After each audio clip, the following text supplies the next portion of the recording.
What is up, party people? It is day number 95 officially. Officially the 95th day out of 180 of attempting to post videos online. And fuck, man, I feel like I'm in a financial meat grinder right now. I don't know about you, but 2024 is brutally expensive. I mean, it just, and also, if you're paralyzed, that is also brutally expensive. It's just never ending. Um, Financial expenses and unexpected expenses. And I've just been hit with a barrage of unexpected expenses at the same time where it's the slowest time of year for insurance, which is what I do. I sell insurance, and it is also was going through like a spiritual, mental, and emotional crisis of in the last month. So I worked less than I would have liked, and it's all just coming to a head. And now it's do or die time. I mean, I have to, basically have some of the best weeks that I've had, the whole year that I've sold insurance in this next 2 weeks just to stay afloat. I need to make, several $1,000s per week just to kind of keep my head above water, which is, there's potential for that to happen, but it's going to be extremely difficult. So I want to share what my strategies that I'm using to kind of allow myself to be in the right mind space to do that, because I find it incredibly difficult to, you know, not let the negative thoughts take hold and to not just basically be running, disaster scenarios in my mind the entire time when I'm faced with like an intense financial deadline, such as the one that lays before me. And the number one thing is just what I've been talking about lately. The number one thing that has been super helpful for me is mindfulness. Really taking the time in the morning. I've been doing, it's called Spiritual Disciplines um, Morning Routine by Ben Greenfield on the Breath Source app. It's phenomenal. It's short, it's like 15 minutes. I do it while I stand and have the first couple sips of my cold brew coffee in the morning. I stand in my standing frame, and it's just basically a couple of elevated breath techniques and then some gratitude. After that, I gotta just stand and breathe and focus on my thoughts for 10, 15 minutes, whatever it is, 5 minutes, and just that little bit. So I do that, and then hopefully some days, not every day, but throughout the day, get a longer breath work session in the sauna, like a 20-minute to 30-minute session, and then at night, do that same spiritual disciplines thing by Ben Greenfield, but he's got an evening version of it. So it's just the sandwich of breath work.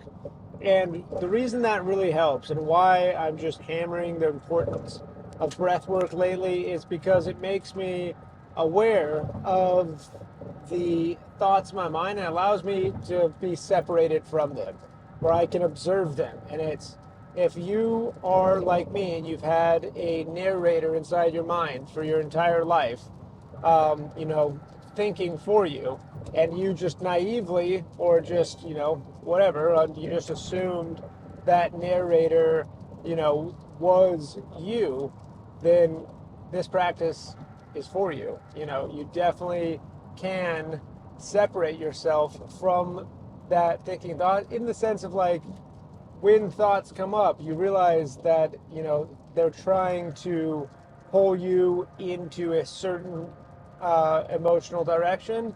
And that's been phenomenally helpful. The second thing that I'm doing, besides my breathwork sandwich, is, and that allows me to keep a good mindset, is I'm going to bed religiously on time, like in bed by 9:30, no exceptions, deep meditation, no fucking around with the phone at night, unless it's to sell a deal. No one matters except for, after basically 8 p.m., unless it's an emergency, or, I'll glance at my phone. If it's not an emergency, I'm not replying, and unless it's, a client and they want, in Nevada or on the other side of the country in an earlier time zone and they want to buy insurance, then I'm obligated to take the time to do that, especially right now. But the point is, religiously going to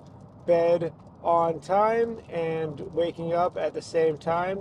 I've just neglected that my entire life, and there's no more excuse for it. It is a critical part of, a healthy, productive, badass lifestyle. I've just had chaotic, wake and sleep cycles my entire life, and there's no excuse for it.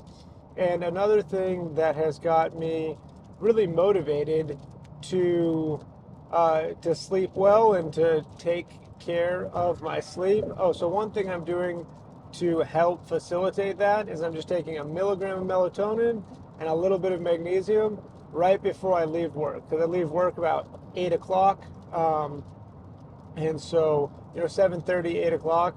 So by the time I get home, just do a couple quick chores and things, maybe a little food prep tonight, and then straight into bed, and, I'm able to wind down quickly because I've got a little bit of, sleep boost on board, and that's really helpful for me. I find it incredibly difficult to get home from work and not spend a couple hours winding down, but I just don't have that luxury right now of time. If I want to wake up in the morning and, basically flip-flop between work and physical therapy from 8 to noon, and then go into work and work from noon to 8, really grind out this, this next few weeks for maximum financial, productivity, I have to, have a ridiculously, strict sleep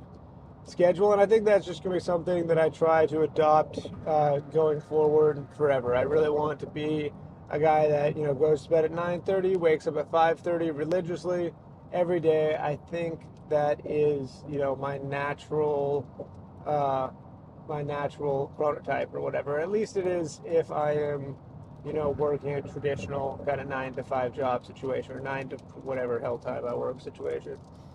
But anyways, I digress. And then on top of that, the other thing that I'm going to do is meal prep, because if I don't meal prep, then I'll go to work, I'll get bored and hungry, and I'll go to something nearby. And I work in a legitimate food desert. I work in like the ghetto of Orlando, and there's not even a grocery store within like a reasonable drive distance from my work. It's like 4 or 5 miles to the nearest grocery store. Everything else immediately around me that's quick and easy, and it's a 4 or 5 long traffic ridden miles.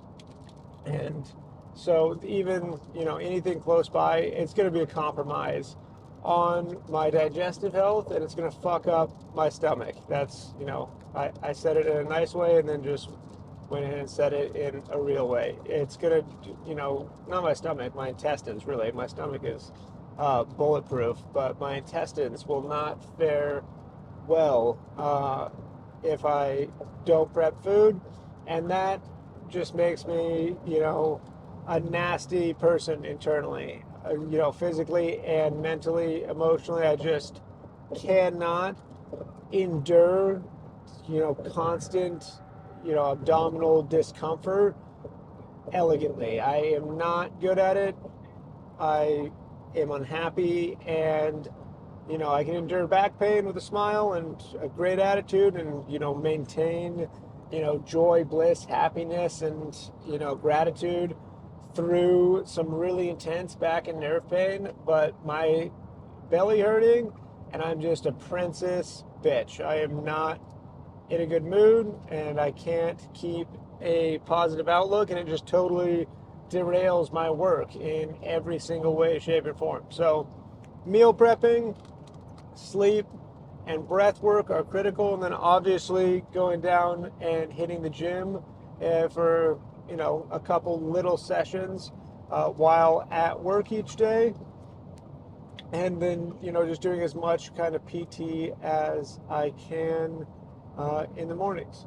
But that is basically it. That is my plan for the next couple weeks. But just know that if you're financially destitute and it just feels like everything is piling on all at once, and that you just every expense that comes up on every unexpected expense that comes up is just far more than you would ever have planned for or imagine it being, then you're not alone.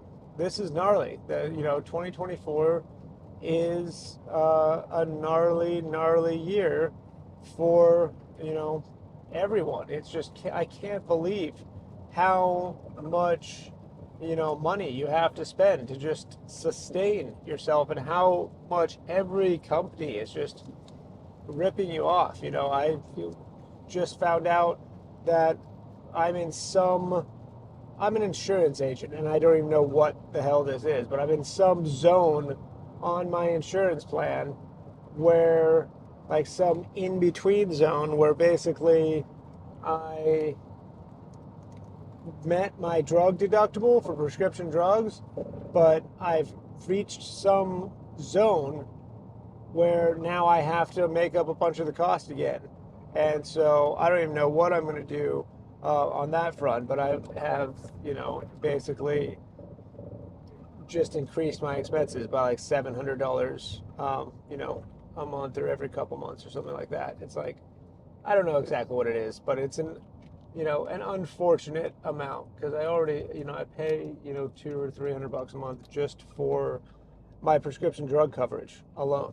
So it's confusing, and I'm literally an insurance agent, and I've never heard of this before and have to look into it. But it's just shocking how, everything that we kind of got trained to expect as children and teenagers, and even as early adults, if you're my age, if you're 31 or in your 30s, whatever, like me, or 40s, everything we got trained to expect or thought that we would expect, through our adulthood, just got obliterated with COVID. And as far as costs and working hours and just everything that we thought was going to happen, and it's incredibly difficult. And then, with that, we couple all of that with just so many dopamine. Oh, that's another thing that I'm doing. This is probably the most important thing that I'm doing. No fucking dopamine bullshit. No sugary foods, no scrolling. I don't have any place to scroll on my phone except for I still have YouTube Shorts, and I've been religious about it. I caught myself doing it for maybe 1-2 videos a couple times, and just nope, I don't give a shit. I don't do this anymore. And oh my God, is it mind blowing? I deleted Instagram, Facebook, Snapchat, whatever. I didn't have TikTok. I deleted that a while ago. But yeah, that has been absolute game changer for motivation, for happiness, for work ethic, for any metric that you can measure, the quality of human existence has improved by just deleting those things off my phone. The only thing that I allow myself is long form YouTube, and I try not to do anything distracting, anything that's just for drama. I love watching whoever exposed. They can't, someone that I know of or have seen, like, busted, exposed. We've revealed that they're actually a piece of shit person. Aha! Love watching that stuff, but complete, utter fucking trash for my brain. Just dopamine hits, and it just, it just creates negativity and fear, and all sorts of shitty low frequency emotions that I don't want to have, that don't serve me. So no drama stuff, no true crime stuff, no true crime or horror or like fucked up stories or, wow, that person really fucking almost hit me. Um, no, serial killers or whatever, people, yeah, going on horrific, I love survival stories, but it's just like it's like some sort of mental masturbation for me. I don't know what it is, but it doesn't do anything for my mind. It just sucks attention away, attention that I could be putting, into meditation or actual focus. But anyways, that's it. This guy is really close behind me, and someone's calling me. It might be about insurance, and my phone is falling off this little stand that's on. A lot of things are happening all at once. So what I'm saying is, I'm gonna go. I'm gonna love you. I'm gonna leave you. I'm gonna say goodbye for now, and happy day 95. Yay! And I will see you tomorrow. Bye bye.